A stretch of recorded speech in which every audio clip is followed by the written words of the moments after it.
Hello and welcome to the Beat LA podcast. We got a humdinger of a show for you today, folks. Why? You know why. It's because the 49ers are in the Super Bowl. So let's get right to it. Yes, my name is Matt Ferrucci.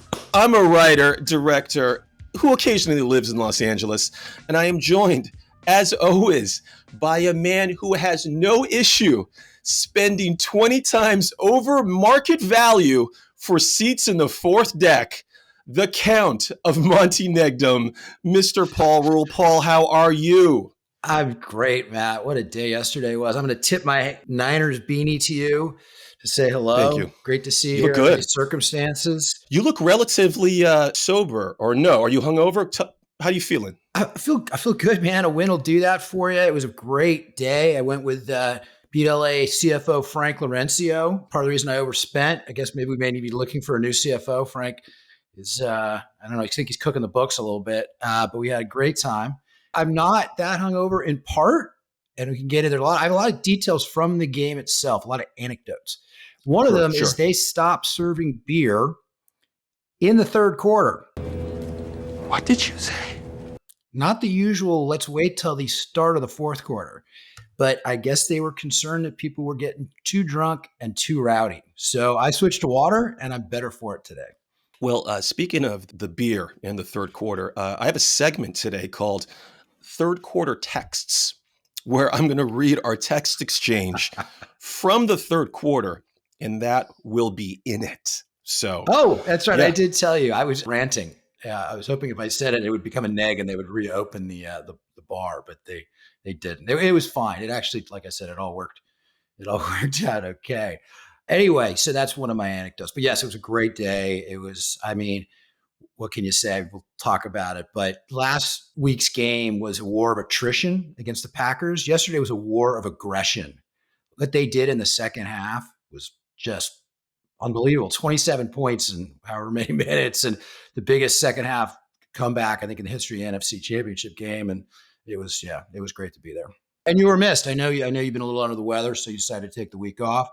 But yeah, I went to the CDC this weekend, and they ran some tests, and they came back and told me I have the virality and the immune system of a 75-year-old man. So I'm going to be fine. I got another 10 years in me.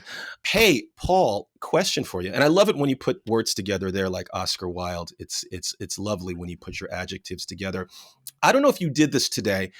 I did this because I'm a generous person who thinks of gifts during Christmas time. I send thank you cards. You do that too. I know that. I got a Starbucks gift card for like $100 with a little like Harry and David gift basket that I'm sending Dan Campbell for just being the unhinged, over-caffeinated maniac that he is. I love this man so much. Did your feelings change for Mr. Sergeant Slaughter, Dan Campbell? It's hard. You feel like you get your heart ripped out. You could just send him a Starbucks gift card without loading the money up. Those are free. Sure. Yeah. But hey, I understand. You feel like you owe the guy. Yeah. Oh, it was amazing. The whole mood in the stadium changed when they went on that 4th and 2 and didn't get it. Although he did a couple other things that were pretty stupid too, like running the ball at 3rd and goal at the end of the game and wasting a timeout that if they had that timeout, they would have gotten the ball back. Apparently the other dumb play that he did was by kicking the field goal at the end of the second half. They had these win probability things that would have added like 4.5% to their win probability if they'd gone for the touchdown. Of course, that's what he ended up doing, trying to make up for that mistake by the other 2 times they went on 4th down and didn't get it. Him going for that field goal at the end of the half, that was the weird one. But this guy was coaching this game like he was playing John Madden on Sega Genesis. EA Sports. It's in the game.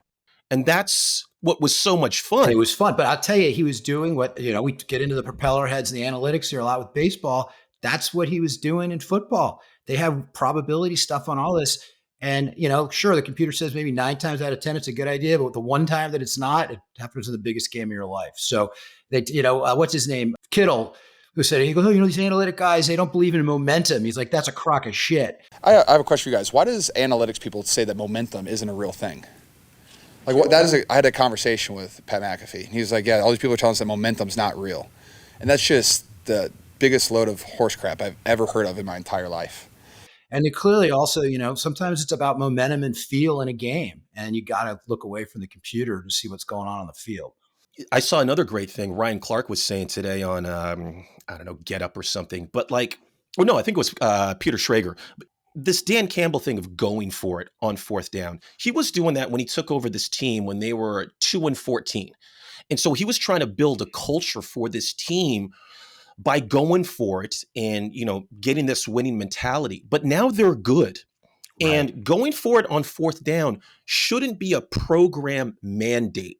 Like that shouldn't just be your brand, the flag you wave. I'm known as the going for it on fourth down guy. So that's what I'm going to do. As your team gets better and the mentality changes, you don't have to do it. You can adapt. He got a little Brandon Staley in him. The shout out to the Chargers ex-coach. Like, why is he going for it here? Why? You know what I mean? So that's it, Paul. You were there. I want to get into everything about your journey to the NFC Championship. Quickly, folks. Speaking of journey, by the way, we're going to get into that too. They played at halftime. We're going to get into that too. Folks, if you're listening to us on YouTube or Spotify, thank you very much. But you can also watch the show now on YouTube. And I got to tell you, folks, the last 2 episodes were on YouTube. It's a great watch. It's an interactive show. Me and Paul were kind of saying it was akin to a pop-up book. Pictures fly in, videos, all the pop culture references we say pop up on the screen. It gives the show just a tasty bit of value. So if you want, click the link.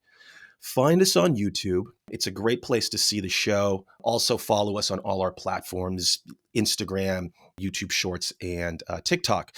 But we're on YouTube. If you want to stop the pod and go over to YouTube right now, you could see me and Paul dancing at the top of the show. Real white man moves. Yeah. Paul white man moves. I couldn't really do some of the breakdancing I used to do when I was a kid. I used to pop and lock. And then quick shout out. Paul and I were a guest last week on the podcast, Startup to Storefront, starting up this podcast. And we're on that platform, on that podcast, talking about Riverside and why we love using Riverside. We really love using it. So check that out. Look for that later. Speaking of the YouTube Shorts, we're loading up bite-sized content on our YouTube channel. It's really fun. One of the things they loaded up was when your mom called us during the pod. It was the Call Your Mom short that we had. And in some of the comments, one of somebody, who knows, could have been in a basement in Missouri somewhere, said, "The guy in the tie sounds like Saul Goodman." Hi, I'm Saul Goodman. Did you know that you have rights? Paul, that's you. That was you. How did you feel about that comment? I mean, you're usually telling me I look like, a young Harrison Ford. So I'd never really gotten Bob Odenkirk's voice. So, but I'll take any famous person. I feel okay about it. Paul, when I tell you look like Harrison Ford, it's just the director and me trying to pump you up to make you feel better. I totally get it, Matt. I don't believe that, but it really helps my confidence, Yeah. Last week, if I'm good, the show's good. Last week I said you look like a young Gary Oldman from True Romance, and that was not a compliment. You must have thought it was White Boy Day. Yeah? It ain't White Boy Day, is it? Oh, man, it ain't White Boy Day. But what I will say, Matt, and I'll just jump in, I defy you to find more sort of multimedia production value in any other podcast out there. It's a visual treat as well as one for your ears. You don't throw out compliments or platitudes a lot. So for you to say that about something you did is pretty big. Yeah, but I do them if they're self-serving, which this obviously is. True. Especially when we did that movie together that I directed that you wrote. We really, I don't know. How did we feel about that? You were pretty complimentary. You were throwing it out like, is this going to win an Oscar? Yeah. For short form narrative. I think my reaction to the first cut was, Matt, I'm actually better in this than I thought I'd be. And you said, of course you were. I directed it. All right, folks, we're going to get right into this Lions 49ers game. I think this is a good time to start Kendall Corner because, Paul, you flew up the morning of the game, very Kendall style. Did you take a PJ out of Santa Monica, or was it just Southwest out of Burbank? I took Southwest out of Burbank. I had a 7:45 a.m. flight. And so it begins 7 a.m. at the Burbank airport. Working hard to get to this game. Went to San Jose, which is quite a nice small airport, and hitched a Uber to my friend Pete LA CFO Frank Laurencio's house in nearby. And then we went to the farmer's market. We had a lovely time with his wife and son. And I had a Bloody Mary at the strike of noon. at a bar in Los Gatos, and then we headed over to the game. We ordered some tortas and brought them with us to the game to a tailgate in Frank's Ford F-150 and a lot just off the side of the stadium because it was easier to get in and out of. And we overpaid for tickets the night before. Yes, they were Wonderful. not 4 times, but yes, I should have let you, Matt, negotiate the tickets for me. I should have done that. Did you get a torta just because you were talking about ponchos last week? I don't know. can say that. Tortas are delicious, by the way. It was a They're fucking carnita great. torta. It is the perfect amalgamation of like an American and Mexican mashup. I've never really had one before. The bread was delicious. It was amazing. Anyway, we need a torta sponsor so we can be eating Jesus. torta on the pod. Paul's first time eating ethnic foods. The torta. We might have a. I food eat a court lot of coming up. ethnic foods. I just, by the way, I'm going to turn into Ryan Vogel's song. He always had the chicken enchilada before he pitched for the Giants. I may have to have a torta before every 49er game from now on because maybe they're good luck. Listen, I'm glad you got to the game. I know that was sort of up in the air. You got there. You brought Well, the you and neg. I were supposed to go together, and then when you had to bow out, I had to go to Plan B. So You did, and we were really worried about how the neg would work with you there, not there. You weren't at the game last week, and we won. I was there. Now you went, and I wasn't there. And the last time we won an NFC Championship, we were both there. So I was really concerned about the mojo. There's a lot of reasons why I think the first half happened. That was one of them. You even told me, you're like, hey, maybe you should stay home, watch it on tape delay with your wife, because that worked last week. So I really mixed things up. I also, by the way, and I'll shout out our friend of the pod, Aaron White. Aaron gave me his vintage Steve Young uni and Nice. to wear, and I had never worn a jersey before. I'm not exactly a jersey guy for whatever reason. And I was totally convinced this thing was fucking cursed. They was having the first half, and I'm like trying to figure out, how do I fix this? Do I need to take it off? Do I need to go inside out? Do I need to wear it as like a girdle or a fucking thong? And I'll tell you, I'm not going to tell you yet, but I tell you how I broke the curse. I kept the jersey on, but something else happened. And what was that? Oh, Or you do want me do to that tell you later? now? I don't know. I No. just thought it'd be fun What? to do a cliffhanger. Maybe people will stick around. Yeah, no, I like it when you tease, Paul. And you know what's interesting about Aaron White giving you that jersey, and this isn't a knock on him, but like, you're the king of the neg, and Aaron also can have some negative traits as far as talking about the Niners. He can go dark too. So the fact that you're the king of darkness, wearing something from a person who's also a disciple of the darkness, I think that was the cloud that we needed. Paul, let's get into this game. You were there. You were in the fourth deck. You were with Frank. We were watching this game. That first half. Let's talk about the first half first. They came out flatter than a medieval priest saying the earth is flat. No, I'm going to keep it clean. What was going through your mind? I'll tell you some of the stuff I was going through, but you were there watching it. I mean, what was the feeling in the crowd? The feeling, I could have gone on a lot of tangents. I'm not going to. Although our CFO, Frank Lorenzo, said that he thinks we should start doing dirty stuff and keep that behind a paywall as a way to make more money. So if you do the blue version of that joke, maybe we put it behind the paywall. And then Like people, at a Patreon. Right. A Patreon. Yeah. Yeah. So anyway, what I will say about the game itself is the energy level was kind of low with the fans too. People I think were kind of loaded up in the parking lot. I think maybe they took these guys a little for granted. I don't know. But there were a couple of things that happened at the beginning that gave me pause. One was during the national anthem, a lot of people, like nobody in San Francisco, like or Santa Clara sings along to the national anthem. I don't really know why, but like one of the guys right in front of me was on his phone and didn't have his hand over his heart. And I'm thinking to myself, we're kind of messing, I took my hat off. I did this whole thing. But I was not, I was in the minority there doing that, Matt. So that made me a little concerned. They also, Hafunga got up and like tried to rally the crowd. He's hurt. And the Niners do a strange thing where they don't amplify it. Maybe it's because I was in the fourth deck. That's why. But I couldn't hear anything. So it was supposed to get the crowd pumped up, but you couldn't hear. There were no subtitles. You know how I like my subtitles. You couldn't hear anything. And then the other thing I'll get at is for some reason, last game you had your Faithful to the Bay lobster bib that you nicely gave me. There were no lobster bibs. And if there were only a very few of them because nobody had one. Well, see, what you got to do is you got to search it out. We almost didn't get one, but when you walk into the stadium, you got to find the girl with the box. They're not just right there doing this. You got to find the person. You got to do that. It's you have home field advantage. You worked all year to get home field advantage. Now you have to have your terrible towels, your your red rags, whatever you want to call them. That sounds kind of gross. So I was bitching about this, as you know I do. And the guy next to me, lovely man, I think his name was Joe.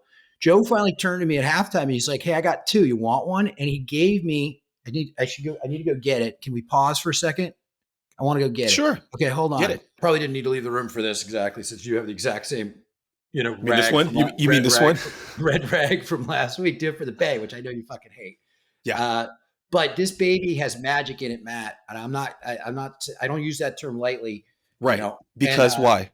Because I believe in this stuff. I believe in, the hocus pocus and energy things and how the universe does things. I'm sorry, I wasn't listening to you before. Did you say that once you got the towel, we started to do well? I got it at halftime. The guy next to me, Joe, had an extra. He handed it to me. And then basically I just started doing this. I started doing this a lot. Nobody else was doing that. And then I would do like this. And then I was shaking it out afterwards. Like I'm shaking out the bad shit. And I had this whole thing. And they went on a rampage. You were a big Arsenio Hall show fan, right? When you do this? Come on, let me see it again. Let me just see it again. It's Arsenio Hall!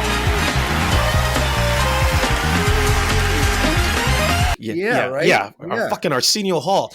For all your Gen Zers out there, that was a talk show back in the 90s that was really, really good. So, Paul, I want to get into something here. Get the lobster. Is it? Oh, you're in.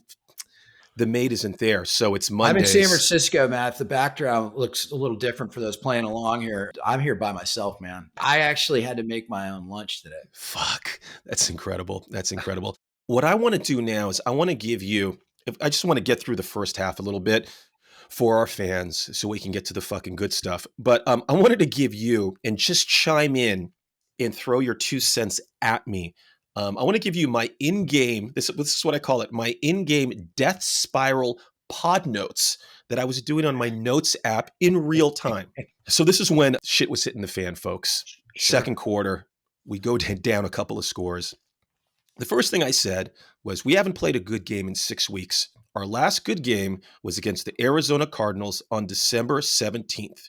We got boat raced versus the Ravens on December 25th, Christmas. The following week, we beat a really bad Redskin team that kind of got yards on us. I had the exact same thing going through my head. I was saying that to Frank. We were talking about it. I'm like, these guys haven't played a good game since before the Ravens. Maybe they're not that good. That's what I thought. I was also saying, and friend of the pod, beat LA legal analyst, we were texting Chris Merrill, they're firing Steve Wilkes right after this game. This was the other thing going through my head. Was that being discussed in Section 413? Yes. I had the exact same thought. Matt, you and I our minds have melded at this point. Yes. My next note I wrote, our defense was the dirty little secret no one wanted to be honest about. Now, folks, I don't want to get into another. You texted me that. I got that one. You texted me that. I texted you that, and I don't want to get into familial things, but all families have that like dirty little secret, Paul. Sure. I'm sure the Rule family's got a couple of skeletons. There's a hidden side to you. Yes. What are you hiding? Nothing. What is he hiding, Lilith? What are you hiding? But that was the 49ers skeleton. That this defense, 22nd ranked in the NFL since like week 9, this is not a Super Bowl defense. Having all the same thoughts. I mean, they 7 yards a carry? It was crazy. They couldn't stop the run. They couldn't stop anything. They couldn't stop me running through the line, it looked like. You could have gotten 5 carries for 16 yards on them in that first half. And I'd had a few beers, and I run fastest and most fearless after a couple of beers. My next note to myself, Paul, was it's clear the only way to win is on Brock's arm to lead us in a shootout. Kyle has to have the balls to turn him loose and open up the playbook. Every one of these is right, Matt. You predicted every part of this.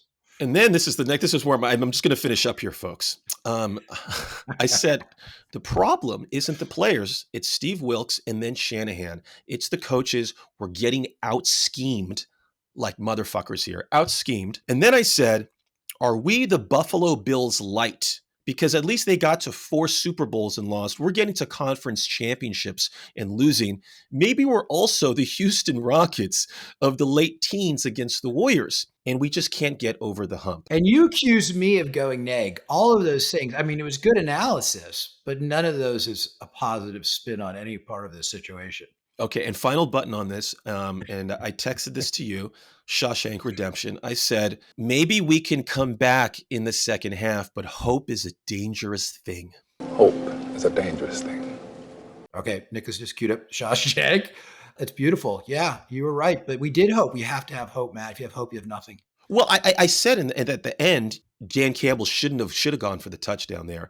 But the only path I saw to a nomination was for us to come out in the second half and do something. But in that second half, I started cooking dinner. I started marinating the chicken at halftime in the kitchen. And I was like, it's done. We're done. We're done. Sky is falling. What was it like at halftime at Levi's? You have a whole thing. Let's get to the journey. I just think this is where they woke up the fans and where they woke up the fates. Because Journey played at halftime. And it's weird, right? Like they're not on the field. They're not even on the side of the field. I couldn't figure out where they were. They were on the Jumbotron, right? And they're playing their songs, doing this 50th anniversary of Journey. The new lead singer had shaved his head, blonde, short cropped hair, even though he's a Filipino guy. Thank you. Thank you. Shout out to the Flips. If I don't do a Filipino comment in every episode, Matt, there's a problem. Yes. But I blame him. He's on my list now. Okay, but he maybe gets credit for an assist. Because so what happens, they do their songs, right? And the audio is bad. Again, I can hardly hear it because I'm on the fourth level. But I think other people too, because it started sounding better, started getting louder. They finally get to Don't Stop Believin', which, by the way, Lions fans are cranking Don't Stop Believing all over the tailgating, right? Because it got a famous line. City boy, born and raised in South Detroit. We all know the line, right? So I'm sitting there and I'm thinking, Journey better fucking change that line, right? Why not city boy, born and raised in South San Francisco? You could have done anything. Born in Santa Clara, any version of that. And the people would have gone crazy, right? They would have loved it. They didn't change it.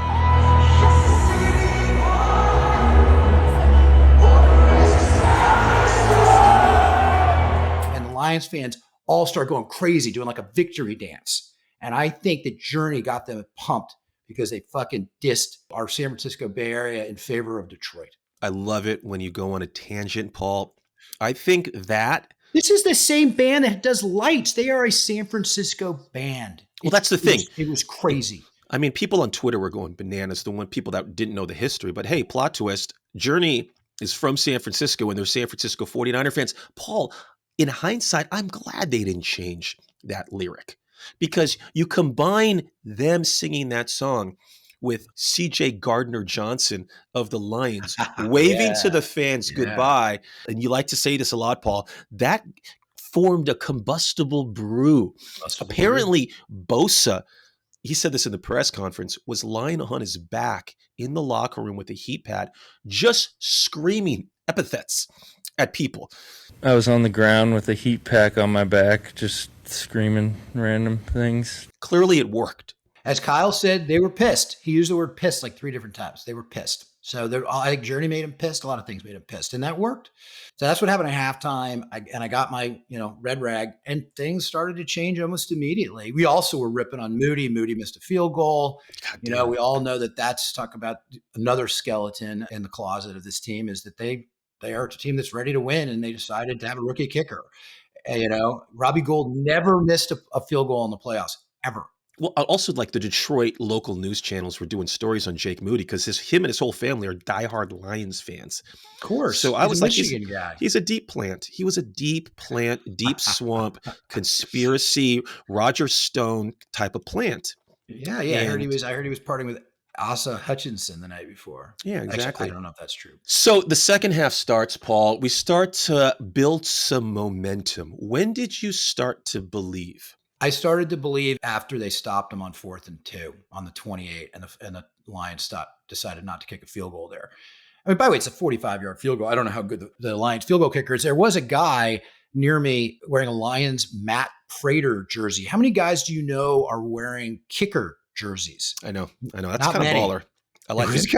I forgot to tell you. The other thing that happened in the first half, maybe because I was in the 4th level, there were a lot of Lions fans in my section. It was very annoying. I saw that. And there was a bunch of dudes and a gal in front of me, all wearing jerseys, mostly also, the Hutchinson jerseys. We saw a lot of those, right? So, wait, can I stop you right there for our fans? Yeah. You keep saying Asa Hutchinson, the Republican candidate for president. You mean Aiden Hutchinson? Aiden Hutchinson. Asa Hutchinson got like 0% of the vote. Well, Matt, as we know, I was running for president until a couple of weeks ago. So this is also when we were doing that Logan Roy bit like 3 pods ago, and you kept referring to him as Logan Webb. Logan Webb. Yeah. Senior moment, baby. Was like, oh, so this guy shit-faced, right? And he wouldn't sit down at all, no matter what was happening. And there were a couple of season ticket holders behind me. There was nothing happening in the game. The guy's like, could you sit down at least when our team is on offense so I could see the plays? And the guy just starts screaming at everybody around him, started taunting people, throwing shit. So the cops came within about the first 5 minutes of the game, and this guy was taken out. And I think that was the other thing that happened. It totally changed the section I was in, because this guy, he was a big bully and he made a lot of noise, and he really killed the vibe at the start of the game. But as soon as he was gone, it was great. The Lions fans were afraid to do anything stupid. They stopped serving them beer halfway through the third quarter, and the rest was good. See, you know what, Paul? That's because the fourth deck might as well be Sacramento, where you sat. You know what I mean? It should be the moon. Because I'm all for like people standing. I hate it when people are like, sit down in front. Like everyone should be standing from Jump Street. But the fact that you were out there, up there in deck 4, you know, Bob Uecker seats. It was hot as shit. It was 75 degrees in Santa Clara yesterday, and that's where you're just getting blasted by the sun, right? Because it's staring due west. By the way, beautiful sunset. I will say that. That was the whole time we were just like, we way overpaid for a nice sunset. That's what Frank and I kept talking about until they came back. Well, to your point about the red rag or the red towel. Whoa, the red towel changing the motion. The red wedding? I think you're going to do a Game of Thrones reference. So, Paul, you know me, Silver Linings Playbook, maniac, Robert De Niro, superstition guy. Hold the remote the way you were holding it before. And now you're holding the remote? And it's working. Your dad's a genius. And Danny's a good luck charm. Danny's from you. This is your house, so it comes down to you. You're the one. Yeah, you're the one, Superstition, Danny, I don't know. I did 3 costume changes. So in the third quarter, I ended up going to this T-shirt, which is a 40 and a Glock, and it's like 49ers, right? So I changed that. I put on this starter jacket that's always been unlucky. I started putting on the most unlucky gear I had. I changed the seat configuration of where I was, and I just sat there quietly like a Himalayan monk. And friend of the pod, Chris Merrill, I said, hey, are you watching this? He left the house and went to a yoga class. That's how upset he was. Oh my God. So the universe of Beat LA and all of our fans, I think collectively started doing different things, and that energy started this comeback. But I didn't get excited. After the first touchdown, I didn't get excited. The second touchdown, I showed zero emotion. You were doing it for me. I started texting you like that unhinged girl you ghosted in 2019. You remember who I'm talking about. I met my wife in 2020, so I'm glad you changed the year, Matt. You know, it was 2019. I texted you some crazy things, but I was saying, man, exercise the demons, Kyle. And he sure did in that third quarter. Could you feel, you were looking at the Detroit Lions sidelines. What could you see that I couldn't see on TV? First of all, we should mention, Matt, that you did something that you've never done before. And if I had known this, I would have felt better about the game, because I wasn't looking at the things you were posting, the stories and stuff on Instagram. Right. You finally pulled out the heavy artillery. You pulled out your mother. Oh, yes. Your mother finally made an appearance on the Beat LA, social media stuff. So, Mom, who's going to win the game? Niners 34-21. And who's going to be the star of the game? The star will be McCaffrey. And she, by the way, wonderful performance. I mean, she was no wonder. One take. One take. Well, her son's a skilled director, but she also, that kind of talent you can't teach. And she appeared not once, but twice. And go find it, the clips, people, because she's just a lovely and a woman who also willed the Giants to a World Series in 2012 with her lucky quarter. So this woman has amazing powers. She, as we call her, she's got Filipino vampire blood. If you ever look at her, she looks 30 years younger. And she's the Hawaiian Yoda. I didn't know I was doing that, Paul. I just wanted it. I thought it would be good content for the pod.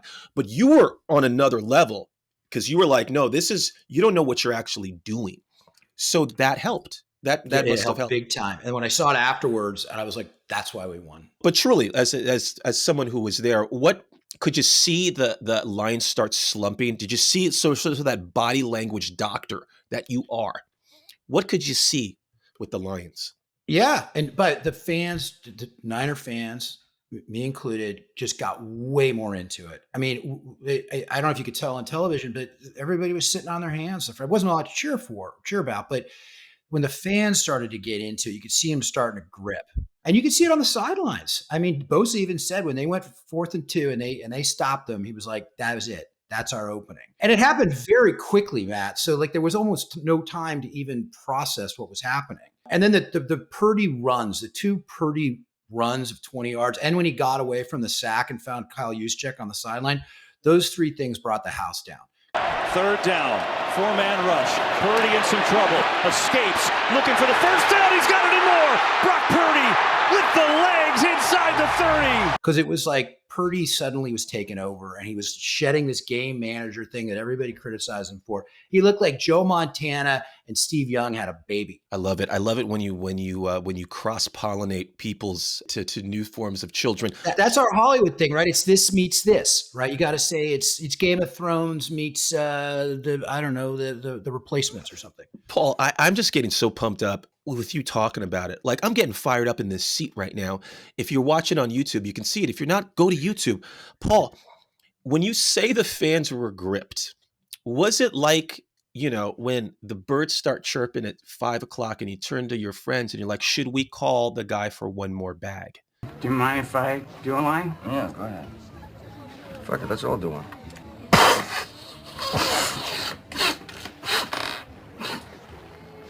I can't feel my face. I love it when you go to your past drug stuff. Your euphoric recall kicks in. Ding, ding, ding. We need to have a thing when that happens every episode. So I actually was so excited about what you just said that I don't even remember what the context was. The fans were pretty nervous, and then we broke through, and it was almost like this elation. We can finally cheer. We can finally let loose. We can finally be who we are. Here's Purdy with a lot of time. Steps into one. Launching deep. Going for Brandon Ayuk. It is. Oh, he caught it off the ricochet. Penalty. Is he in? He's down to the 5. People were nervous, right? This is what happens when you go to 7 NFC championship games in 13 years.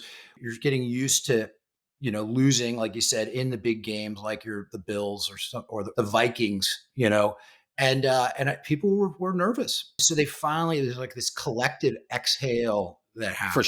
For sure. I feel like the 49ers, they're a really well-run organization now. Jed York spends money. I think they, class guys, the whole thing. I do think that there's some issues around how they get their crowd in the game and riled up, not just the rags. But for example, I had a few beers. And when you have a few beers, you go to the bathroom a couple of times, right? So you go in the bathroom line and there's no audio. If I go take a whiz at a Giants game, I'm listening. I got John Miller and Dave Fleming on. I know exactly what's happening in the game. You go in the black hole of that toilet for 5-10 minutes at the wrong time, you miss a big chunk of the game because they don't have the audio playing in the toilet. It's crazy. So you go in this weird decompression zone, or like Chris Merrill went to yoga. Well, that's the thing. I mean, we've always talked about this. That's kind of a NorCal thing, but it's that Lego erector set shit stadium that we call Levi Stadium. It's terrible.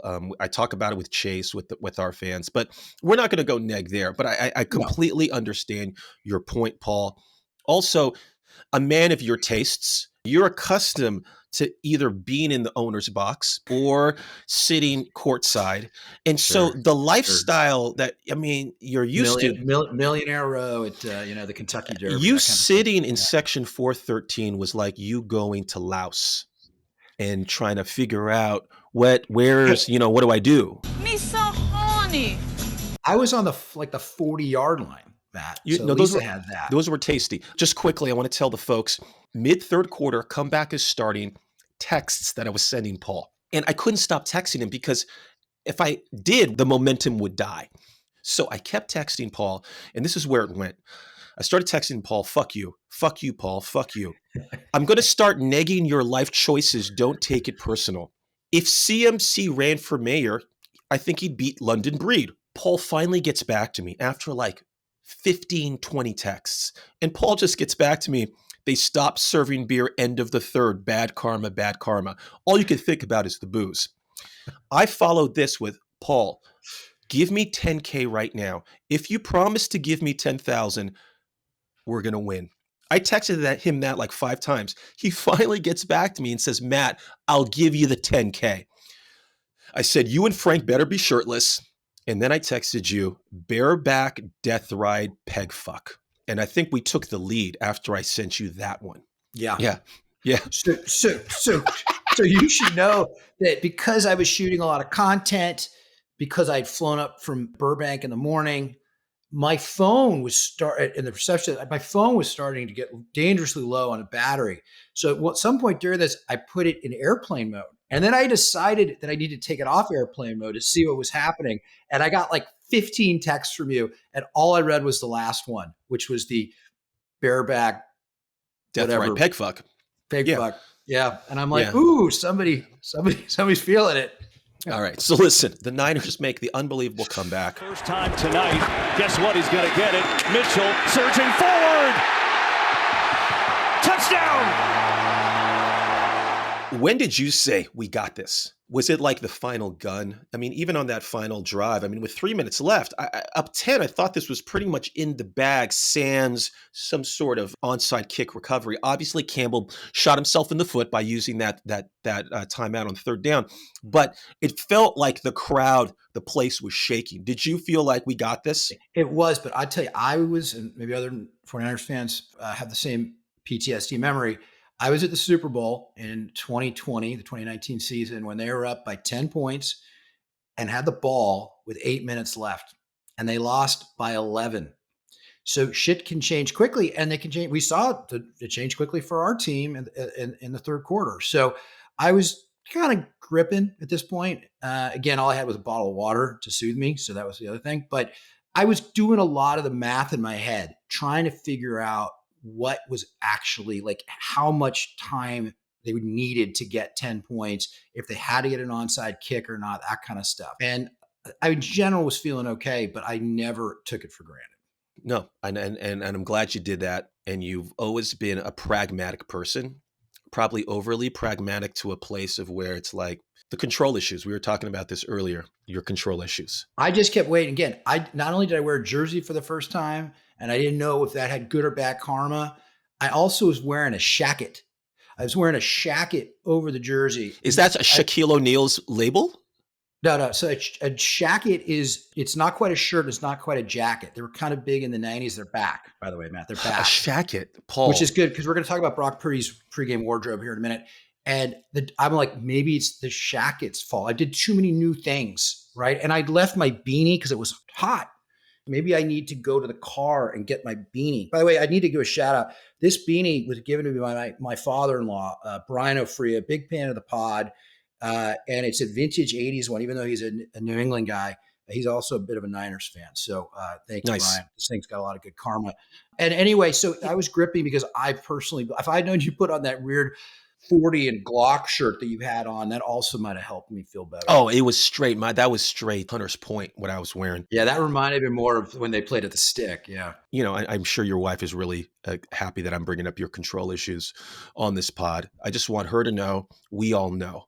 Okay. And thank you for allowing Paul to go up to the game and do what he did for us. It does not go unappreciated. So Paul's pod partner appreciates you.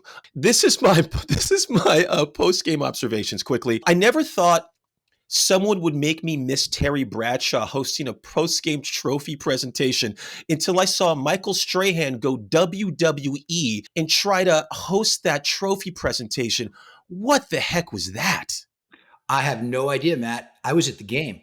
And as soon as the game was over, we started hightailing it out of there because we wanted to not get stuck in traffic. And also, again, as you remember, they stopped serving drinks. So we kind of wanted to go to a cocktail. I saw, the confetti and stuff, and I saw them being interviewed in the field, but I didn't actually see it. So that's good to know. Okay, good. Like our fans, I'll go find that on Twitter. You would have been unhinged, Paul. This takes me to this other observation I want to make just post-game really quickly. And this is the pet peeve of the week, the Tony Campagna pet peeve. That's what we're calling it now. Oh, nice. You have a sponsor.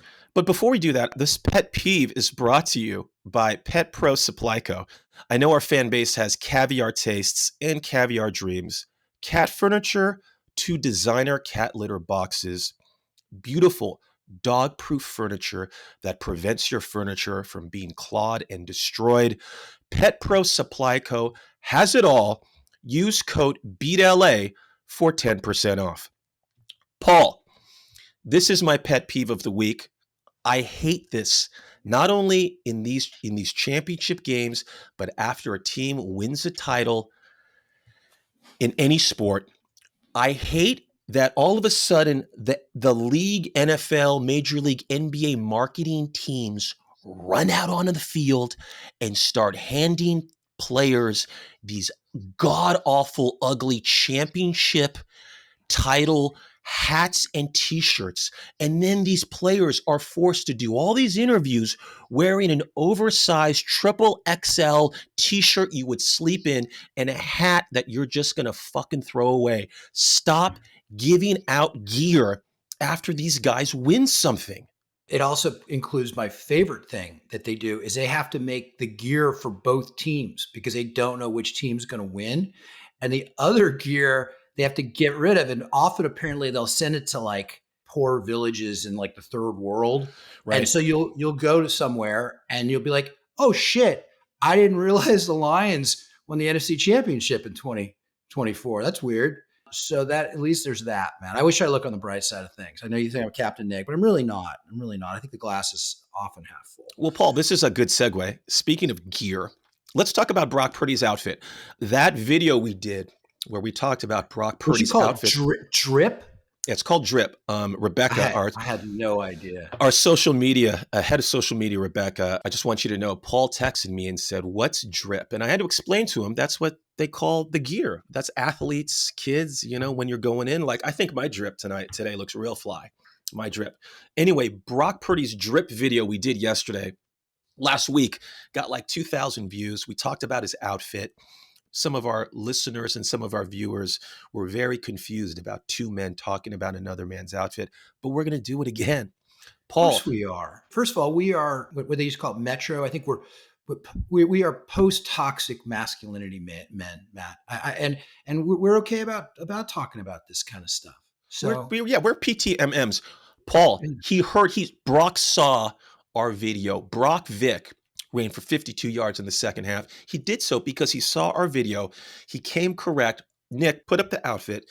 This is the outfit he was wearing to the game. What do you think? What did you think of this outfit this week? I thought he looked great. He was wearing kind of dark pants. They looked kind of slimming on the guy. He was wearing this kind of beige leather jacket with like a zip down sweater thing. And he was wearing these nice, clean white kicks. I thought he looked great.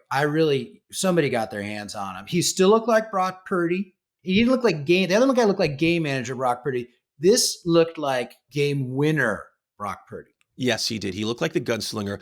As his agent, I should be his agent. I was like, I need to call up Club Monaco, maybe get him a Club Monaco ad endorsement. Do they still have Club Monaco? Oh, yeah. Paul, Club Monaco's great. Come on. We can't all go to Burberry and have a private shopper.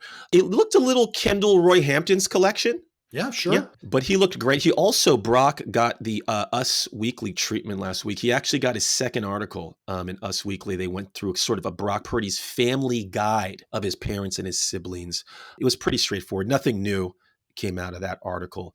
But Brock the Cock, Glock Purdy, Michael Vick, he was great. He ran for 52 yards in the second half, and he looked incredible. Paul, you always flinch when I go to the Matt Ferrucci edge.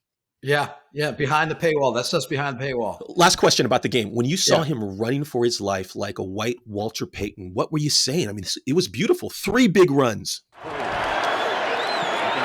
Pressure, steps up, going to run, has a little room. Purdy with a nice move, first down. Purdy's still going, staying on his feet, down to the 5, and it's 1st and goal for the Niners.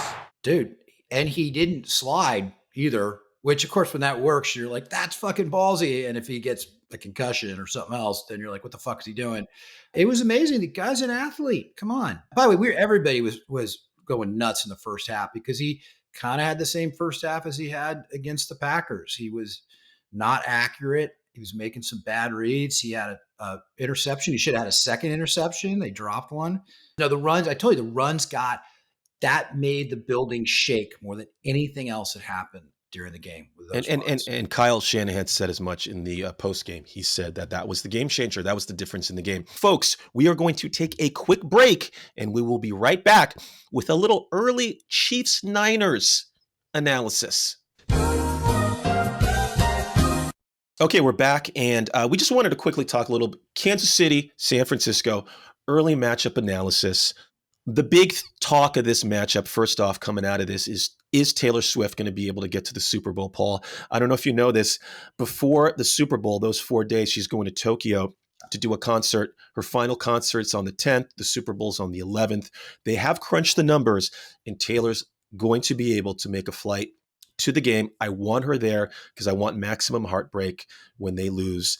The early line, Paul, 2 weeks out, I predicted to a few friends, I said, it's going to be the Chiefs favored by 2.5. The line came out, the Niners were favored by 2.5.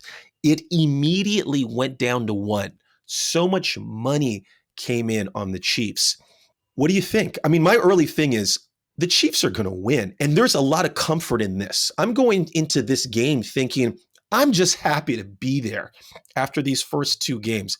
Obviously, I want us to win, but my mentality is the Chiefs are going to crush, or it's going to be a close game, and there's some comfort in that. What are you thinking? I mean, look, we're not making our predictions yet. We're going to have a whole pregame or a whole Super Bowl preview next week on the pod. But I agree with everything you're saying. Of course I do. By the way, I was 2 for 2 with my negs this week. I did not only pick the Lions to win, I also picked the Ravens to win. So if you're betting on my negs, you're rich by now, and you're going to get even richer. So anyway, what do I think is going to happen? I think everything you said. I agree with all of it completely. I will also tell you that I'm not personally thinking about the Super Bowl yet. 1, the tickets are like $10,000 to get in the building. 2, we just got the sad news, people. And I'm sure you'll feel bad for us. We were denied press credentials for the Super Bowl. And you know what, folks? Folks, this isn't a bit. Once again, our head of social media, Rebecca, she tried. She went for it this afternoon, and we could not get a credential because we were not accredited. So this brings me up to my next point, Paul. Get Beat LA to Vegas, folks. I know we got a wide network now with our fans. We got some people with money, some people who know people. Okay, we got a little LA fan base as well. We got some friends in New York, San Francisco. If you know anyone, Paul and I, as the Beat LA co-founders, we will offer our services to you. We will host your kid's birthday party. We will host your fantasy football draft. We will do a corporate event for you. We will offer our services. So if you can find a way to get us there, please hit us up. You will get so much Phantom Beat LA merch. Paul, I was going to say to you, now, the last time we went to the Super Bowl, you went and we lost.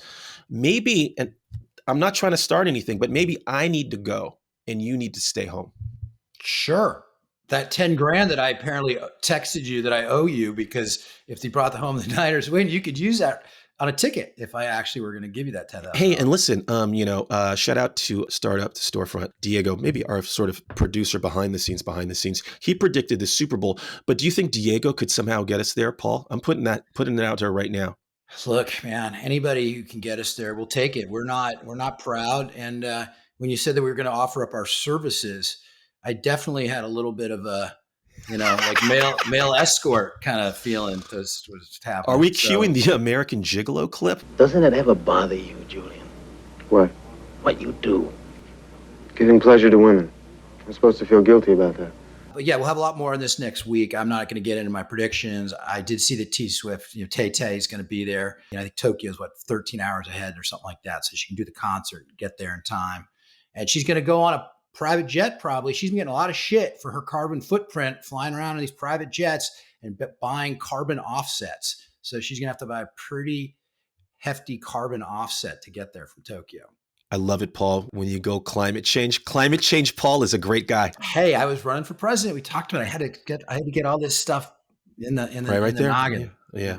All right, folks, we're going to take a quick break and we're going to end with the best things we saw. All right, we're just going to put the cherry on top to this. Just I'm not going to say this is our for your consideration episode. That one was always the Eagles episode we did with Michael Mark Friedman, but I hope this one matches up to that, Paul. And we're going to put the cherry on top with the best things we saw to all of those fans who just tune in for the very final 5 minutes of this podcast. This is for you. Paul, we threw some good ones out there last week. I got some this week. I got a few in my bag, actually. It's going to be a quick summary. Who wants to go first? You go first, Matt. We alternate every week. So, it's screeners time. We're getting the screeners for Oscar season. I got 2 movies and I got 1 television show. Bang for your beat LA buck. I like that. Folks, you need some recommendations. What should I see? What should I skip? I'm going to tell you what to see. Go see American Fiction with Jeffrey Wright. I fucking loved this movie. So well done. It deserves all the accolades. Paul, it feels like a throwback film that we used to love back in the day when they used to make films that were funny, heartfelt, and had 3 acts. Jeffrey Wright's stellar performance. It's so funny. It's edgy. It eviscerates some of the cancel culture that we live in now, which is really interesting, doing it from an African-American perspective. He plays a writer. Speaking to you, it's so fucking funny. It really touched me because his character takes care of his parents and kind of takes care of his family that's living later in life. Obviously, that's kind of speaks to my thing, but they brought that heartfelt stuff. It was an excellent film. It will be 2 hours you will not regret. I also saw Poor Things with Emma Stone. Holy shit. This is a masterpiece. Aesthetically, unlike anything I've seen in a while, Emma Stone gives an unbelievable performance. Mark Ruffalo, his character reminds me of you, Paul. So, folks, when you see Poor Things, not Mark Ruffalo, the person or the man, but his character in the film, when you watch it and just think, oh, that's Paul. Really well done. I think she should win the Oscar maybe, just because it was such a tough role. But Poor Things, so entertaining, but weird. You got to put your weird hat on for that. And the final thing I'll recommend is a Netflix show called Griselda. Sofia Vergara. Exactly. If you love Narcos, watch this show. It's a true story about a female drug cartel leader in the 80s and 90s in Miami. Cool. She does a great job. 6 episodes. Wonderful. So those are my best things I saw. Paul. That was a long time for me not to say anything. I wanted to interrupt, but you were on a great roll. Look, I'll start with a couple things. One, obviously the best thing I saw was the 49er game. We've already talked about that. The worst thing I saw was the Warriors losing in double overtime to the Lakers. We're not talking about other sports teams right now, but I have to bring up beat LA moments. I'm so sick of LeBron James. I'm so sick of the Lakers. And I'm sick of the Warriors losing leads. Anyway, and then the other thing I will add is I watched some great tennis. Quite a good final, the Australian Open. Yannick Sinner beat Medvedev in 5 sets. So the other thing I saw, Matt, you already talked about. I'll make it nice and short. I didn't watch a lot this week. It was kind of a short week, trying to get up to San Francisco for the game, et cetera, and so on. But I watched American Fiction, and it is great. Everything Matt said is correct. It is a satire, and tonally, it gets it so right. Satires are hard. I can speak as a writer, a longtime Hollywood guy. We talked about Saltburn being a satire. Saltburn, there were reasons to see it, but tonally it was all over the place. And to the point where people kind of didn't know what they were watching. This movie is so well written, so funny, so well performed. Anyway, it really takes on topics that you just didn't think a movie could get away with. And it skewers them and repositions them. Anyway, I loved it. Everything you said, Matt, I could not give it a bigger thumbs up. And, Paul, I just want to say the reason you kind of bumped on Saltburn was because it so reminded you of your early years that it was like looking in a mirror, and that must have been tough for you. I just want to go live in an English country house. And I also want to, speaking of clothes, the guy that Jacob Elordi or whatever his name is, he's Australian, and his English accent, upper class English accent, was not very good. That also distracted me. But his outfits were great. Like he should be dressing, whoever dresses him in the movie should be dressing Brock Purdy. Hey man, if I could come back in another life, I might come back as Jacob Elordi. This kid is killing it. Like, oh yeah, he's got a good thing going, man. Oh man, he's the anti-Timothy Chalamet to me. There you go. That's something we should debate next week. Jacob Elordi or Timothy Chalamet. I got a lot of shit for calling him Shamalot. I know, that was the best part. That was the best. Like Spamalot or Shamalama Ding Dong. But yeah, it's Chalamet. You know, our segment debating Jacob Elordi or Timothy should go great for all those bro culture guys in like Virginia, West Virginia, commenting on our videos. Who the fuck are these guys talking about? These guys. I encourage people to put the comment sections of our sound bites and our reels. Some of them have been quite funny. Oh, they've been good. They could please keep commenting, folks. Quickly, folks, I want to give a couple of shout outs real quick, Paul. I want to shout out Jed Hathaway, big fan of the pod, Chicago native. He's living in Oregon now. He loves the show so much. Jed, we love you. Thanks for listening. You're going to get a bunch of Beat LA merch soon. Jed, talented director, animation director up in Oregon. Also, I want to shout out Steve Groschel. He's one of the stock analysts of Beat LA. Steve-O, he texted me last week and said we forgot to talk about Dr. Detroit when we were talking about our best Detroit films. So, Steve, you were heard, and I mentioned it on the pod. Paul, anything for you? I want to shout out your mom for finally making it on the pod and on our reels, and just giving a great performance and willing the Niners to victory. To my tag team partner at the game, Frank Laurencio, he's my old college roommate, basically family to me. We had the best time. It gave us an excuse to hang out and have a day together. But dude, I'm just excited. We get to fight another day. We get 2 more weeks of this fun stuff. Hey, Paul, the pod lives on, folks. We're going to be back next Monday with our Super Bowl preview. Hopefully, Paul and I will be calling you from Press Row in Las Vegas. So follow us and subscribe on all of our social media. Please check us out on YouTube. And folks, until next week, Paul. Beat LA!